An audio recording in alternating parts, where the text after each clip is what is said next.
Төле би ауданы Бекасыл Биболатұлы атындағы жалпы орта білім беретін мектебінің қазақ тілі және әдебиеті пәнінің мұғалімі Мамасерипова Эльмира Леспайқызы. Сәлеметсіздер ме оқушылар?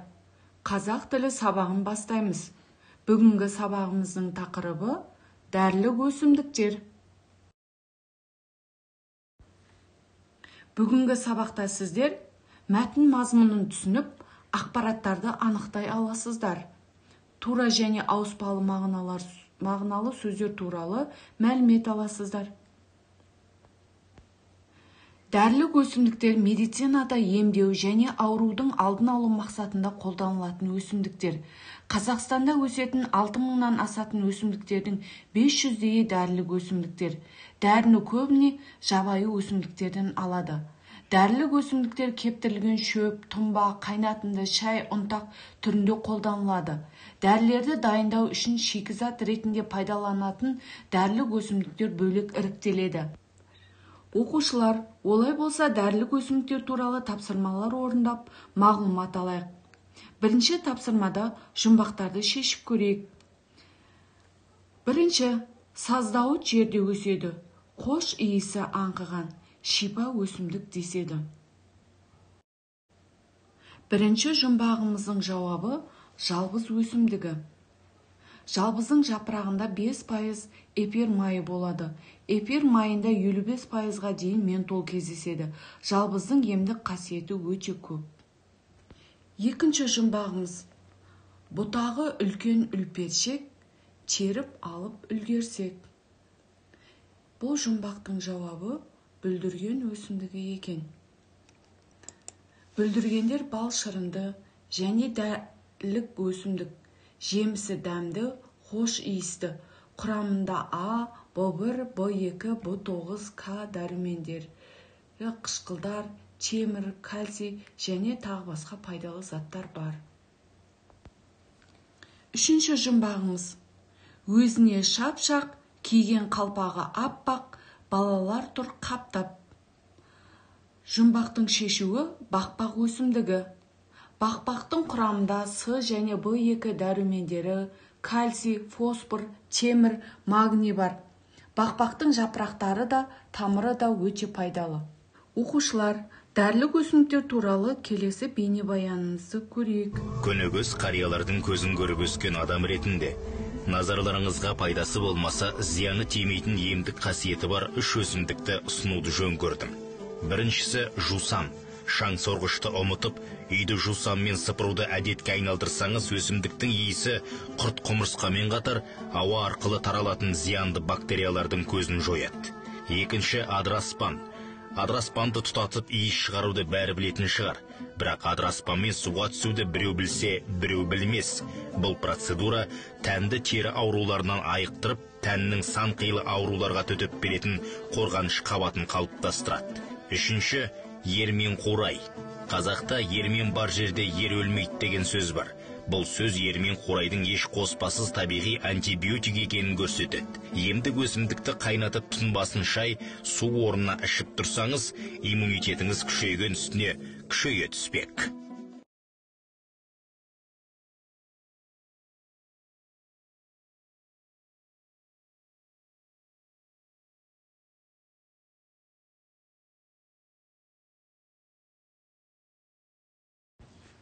Оқушылар, біз дәрілік өсімдіктер туралы біраз мәліметтер алдық. Енді келесі тапсырманы орындайық. Екінші тапсырма. Мәтінді түсініп, берілген ақпараттарды анықтаңыз. Екінші тапсырма.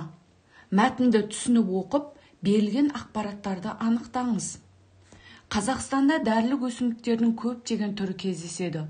Олар шайқурай, қалақай, түймедақ, мыңжапырақ, таушымылдық, бөрі қарақат, шырғанақ, итмұрын, жусан және тағы басқалар. Шырғанақтың жемісінен күйікке және жараға жағатын май алынады.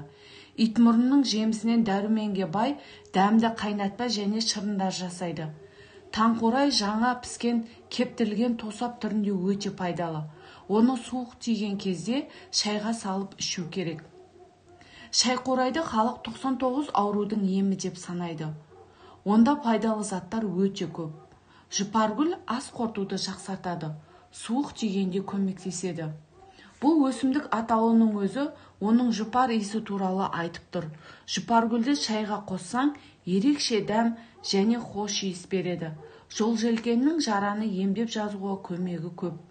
Жолжелкенді жапсырып қойсаң, тез жазылады. Жолжелкеннің шырынан жөтелді басатын дәрі дайындайды. Міне оқушылар, біз мәтінді оқып таныстық. Енді тапсырманы орындайық. Бұл тапсырмада сіздер мәтінде берілген ақпараттарды анықтайсыздар. Оқушылар, тапсырманы орындап болсақ, өз жауаптарымызбен салыстырайық.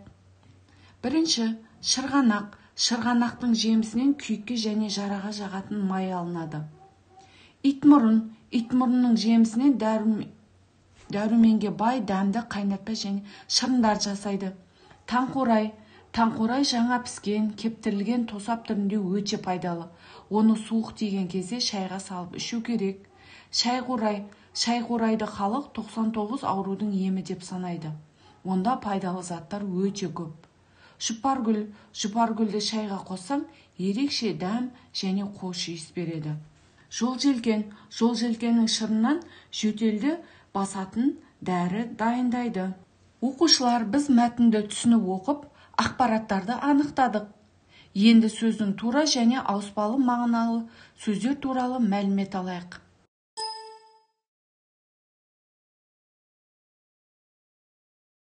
Сөздің ауыспалы мағынасы. Жандос, сен кеше сабақтан қалып қойдың ғой. Біз сыныпта сөздің ауыспалы мағынасы туралы тақырыпты өттік. Сен түсінбей қалдың. Кел, екеуміз сайттағы мультимедиялық түсініктемеден қарайық. Айгүл, мен ауырып қалып едім. Әйтпесе сабақ жібермеймін. Кешір, Жандос, мен білмей қалдым. Онда бірге дайындалайық. Сөздің ауыспалы мағынасына байланысты тапсырмалар да бар. Олар сенің сөздік қорыңды дамытуға септігін тигізеді. Тест тапсырмасы арқылы өзіңді өзің тексеріп көрші. Нәтижесі қандай болар екен, Жарайды, келістік. 450. Сөздің ауыспалы мағынасы. Сөздер әрдайым тура мағынасында қолданыла бермейді. Сөздің зат, құбылыс, ұғым, түсінік, болмыс, амал, әрекеттерге тағылған атау түріндегі бастапқы мағынасынан ауыстырылып, өзге мағынада қолданылуын ауыспалы мағынасы дейді. Қол адамның дене мүшесі. Бұл осы сөздің тура мағынасы. Сен менің оң қолымсың деген сөйлемде, оң қолымсың деген сөз көмекшімсің деген мағынаны білдіріп тұр. Ол қол жинай бастады деген сөйлемде сарбаз деген сөз көмекшімсің деген мағынаны білдіріп тұр. Ал қол ұшын береді деген тіркесі жәрдемдесті деген ұғымды. Қолы жеңіл, ісі сәтті деген ұғымды білдіреді. Бұлар қол сөзінің ауыспалы мағыналары. Кейде бір сөз бірнеше мағынада да қолданыла береді. Мысалы, ақ сөзі бірде түсті білдіріп, ақ көйлек деген тіркесте қолданылса, бірде сүт айран дегенді білдіреді. Ақ көңіл деген тіркесте адамның қасиет сипаттамасы ретінде қолданылса, ақ жол дегенде жолы болсын, сапар сәтті болсын деген мағына береді. Міне біз сөздердің тура және ауыспалы мағынасы туралы біраз мәлімет алдық. Енді тапсырмалар орындап, алған білімімізді пысықтайық. Үшінші тапсырма. Бұл тапсырмада берілген тіркестерді тура және ауыспалы мағынаны білдіруіне қарай жіктеңіздер. Оқушылар, үшінші тапсырманы орындап болсақ, тапсырманы өз жауаптарымен салыстырыңдар. Сөздің тура мағынасы. Жақсы адам, жақсы бала. Терең сай, терең құдық, терең су. Жануардың көзі.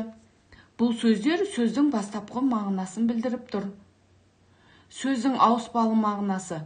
Жақсы сөз, жақсы ой, терең білім, терең сезім, бұлақтың көзі, білімнің көзі. Оқушылар, біз Сөздердің тура және ауыспалы мағыналы сөздердің айырмашылығын меңгердік. Енді 4-ші тапсырманы орындаймыз.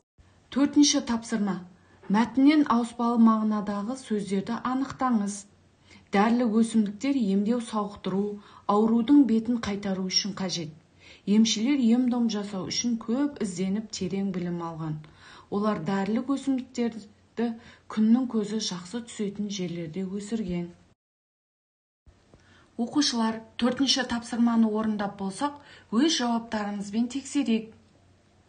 Дәрілік өсімдіктер емдеу сауықтыру, аурудың бетін қайтару үшін қажет. Емшілер ем-дом жасау үшін көп ізденіп терең білім алған. Олар дәрілік өсімдіктерді күннің көзі жақсы түсетін жерлерде өсірген. Бұл жерде балалар ауыспалы мағына аурудың бетін, терең білім, күннің көзі болып тұр. Оқушылар, бүгінгі сабағымыз аяқталды. Назарларыңызға рахмет.